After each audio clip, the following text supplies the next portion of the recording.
Yo, you ever just open the door to your car and you don't want to go inside? What the This is the definition of sitting in the sun all day. Oh my God. I haven't stopped going. There's another parent coming in. I don't have so many today. Let me just tell you, it's been a very long and stressful day. And I decided to stop in my favorite store, Dollar Tree. And I'm just picking up a few things that I need. But check this out. Now this is real fat, but I'm gonna let y'all know how that tastes. Feel like a stomach ache, but we're gonna see how that tastes. What's good, y'all? So I didn't even get to do my little intro for my weekend vlog. It's not even Friday, it's Saturday now. But Friday was so like busy at work. I had to stay after work for an event, which was just too much and annoying. But by the time I got home, I didn't have time to vlog at all. But yeah, so it's Saturday. It literally looks like it's about to rain, but I am on my way. So I was on Facebook and I was, scrolling, different things be popping up, and I had saw at this museum that they're gonna be screening Juice, which is one of my favorite movies. Tupac in that movie, Bishop, was that nigga. Even though he was really grimy, but I felt like Tupac played that role so good. Like, does it make sense? He played bad so good. Like, my favorite scene is at the when he approached Q at the locker, and he was like, that dude on my TikTok, I'm gonna post my TikTok here. He was like, crazy, man. He was like, you know what? Last time you said that, I was kind of tripping, right? But you know what? You right. I am crazy. But you know what else? I don't give a fuck. I don't give a fuck about you. I don't give a fuck about Steele. And I don't give a fuck about Raheem either. I don't give a fuck about myself. I ain't shit. I ain't never gonna be shit. And you less of a man than me, so as soon as I decide that you ain't gonna be shit, you remember that. Because I'm the one y'all niggas better be worried about. Who? Like, did he say motherfucker or partner? You remember that, motherfucker. Oh, you remember that, partner. I don't know what the fuck he said. But that was my favorite scene. Look at this. The brother finally decides to stand up like a man and throw down.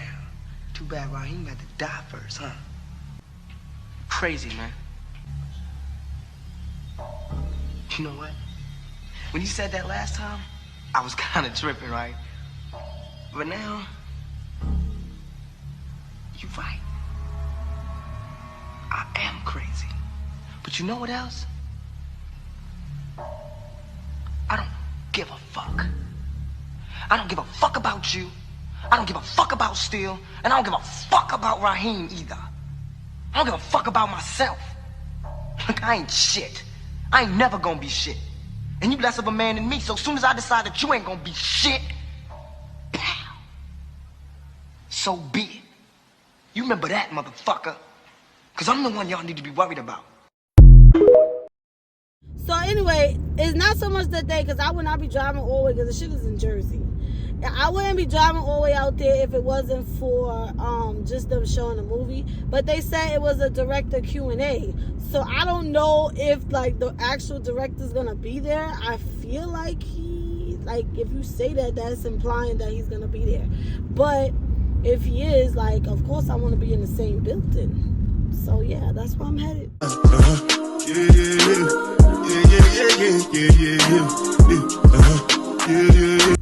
Made it here just a half an hour late, but it's okay.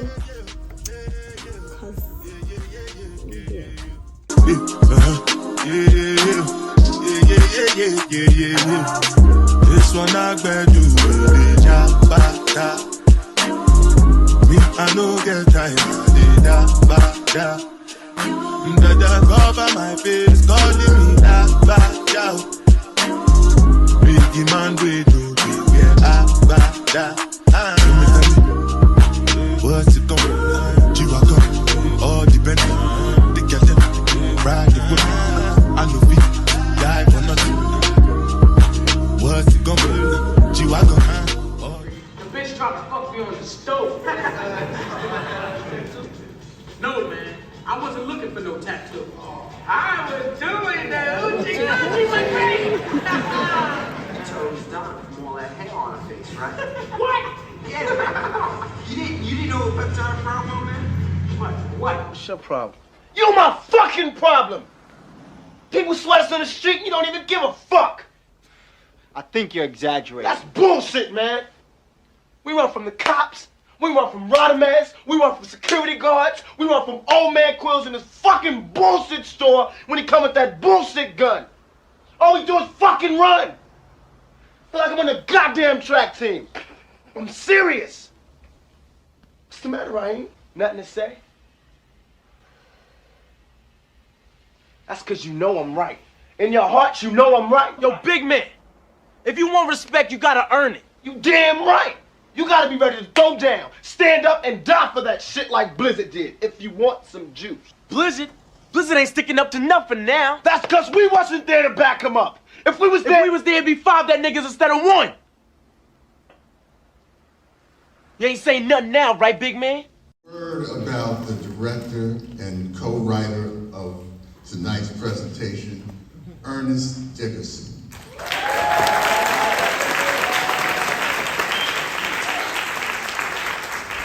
He's a director, a cinematographer, a screenwriter of film, television, and music videos.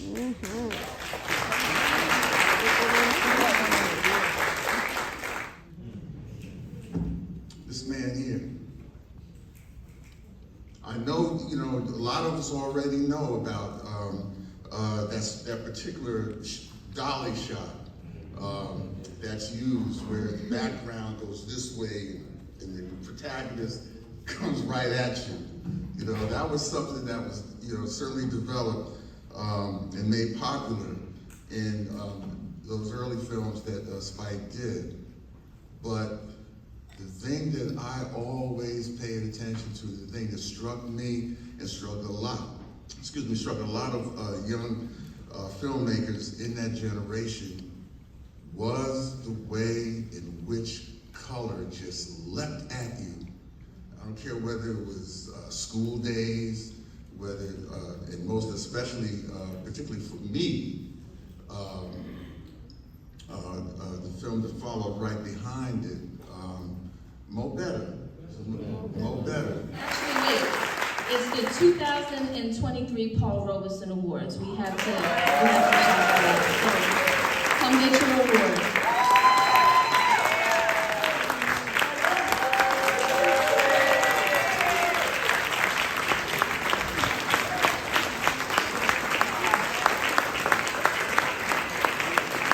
Who have made a living in this business. And there's some people here who contributed to the film you just saw, who I think I'd like to acknowledge. Mr. Khalil Kane.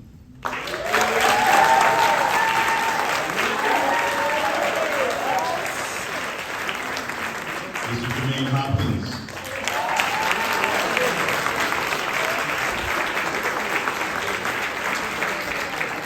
Stretch.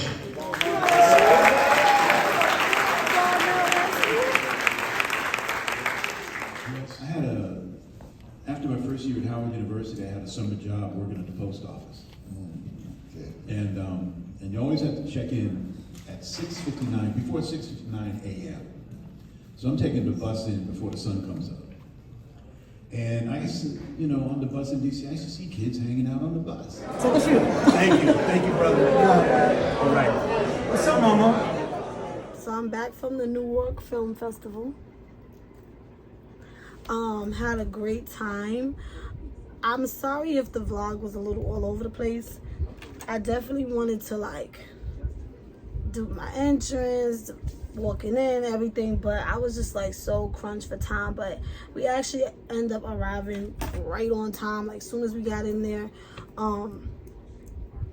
First of all, the place was packed. I didn't even know where we were gonna sit, but you know me, I'm scanning the room. It's pitch black, but I'm scanning the room and I saw 2 seats, so we had to get by everybody. But literally as soon as we sat down, the movie started. So kind of got there right on time. It's Juice. It's a classic. It's one of my favorites. You know me, I know the lines, like I said. So I enjoyed, I don't know, something about, you know, being in a theater with no distractions. You know, the first time I ever seen Juice came out in 1992. I was 2 years old. So obviously my first time seeing it was at home, probably with distractions, and you know, to be able to watch it in a theater completely interrupted for the first time, it kind of felt like as if I was there back in 92 able to watch it. What I enjoyed about it is hearing everyone's reactions to certain scenes, clapping, cheering, booing, and then I was overhearing a lot of like side conversations. I don't know, I'm just weird like that, but I was listening to like a lot of side conversations, and to hear a lot of, you know, older people like reminiscing, like, oh yeah, it used to be like this back in the day, like, oh yeah, we used to do this, that, and third. Like, I don't know, like I just really enjoyed hearing that, because I know for myself with certain movies that came out during my time, it's like, oh damn, nostalgia, like I remember that. In particular, there was this guy and his son sitting next to me. You know, he was telling him how it was back then, and he was like, yeah, like just explaining different stuff that, you know, might not be familiar to Gen Z. He was explaining to him, and I just really enjoyed that, you know, introducing the new generation to classic movies like that. It was a feel-good moment. And then of course at the end, to hear from the director himself and watch him be honored. And I learned a lot tonight. Like, there was a lot of movies I didn't even know that he directed. Bones, another one of my favorites. Malcolm X. He took part in Do the Right Thing. He directed some episodes of The Walking Dead. He directed some episodes of The Wire. Like, very successful guy. But what stood out to me a lot was a lot of things that he was saying, and the fact that he does cinematography, writing, directing. He does all of those things, and it's like those are all the things that I aspire to want to do. I was under the impression that they were going to open the floor for Q&A. I think they were going to, but they were pushing for time, so they couldn't get to it.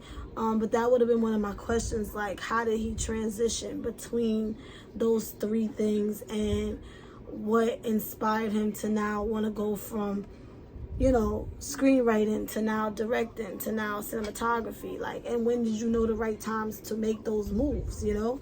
So that is just something I would have asked him if I was able to. But I think, you know, he still answered a lot of questions, made me think about a lot of things with the characters, with writing, a lot of things I can't think of off the top of my head, because it's literally 2 o'clock in the morning that I can't even think of, that he mentioned. Just thought it was really dope. And then I got to meet Khalil King. Y'all may know him as Darnell. I was like, Darnell, that's you? But he played Raheem in Juice. And you know me, I'm gonna always make my way in my introduction. Hello, how are you? Can I get a picture? So that was really cool to get to meet him. Nice looking guy in person, seemed like a very nice dude.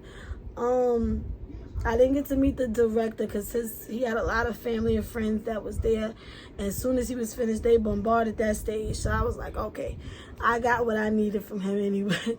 You know, I got what I needed.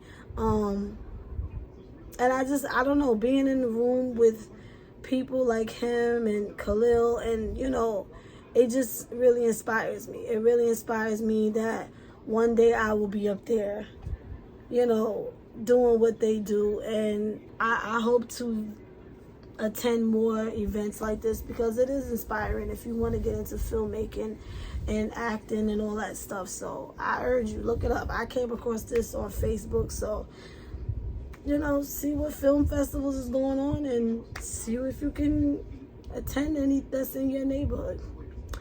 I'm going to sleep. I'll see y'all tomorrow.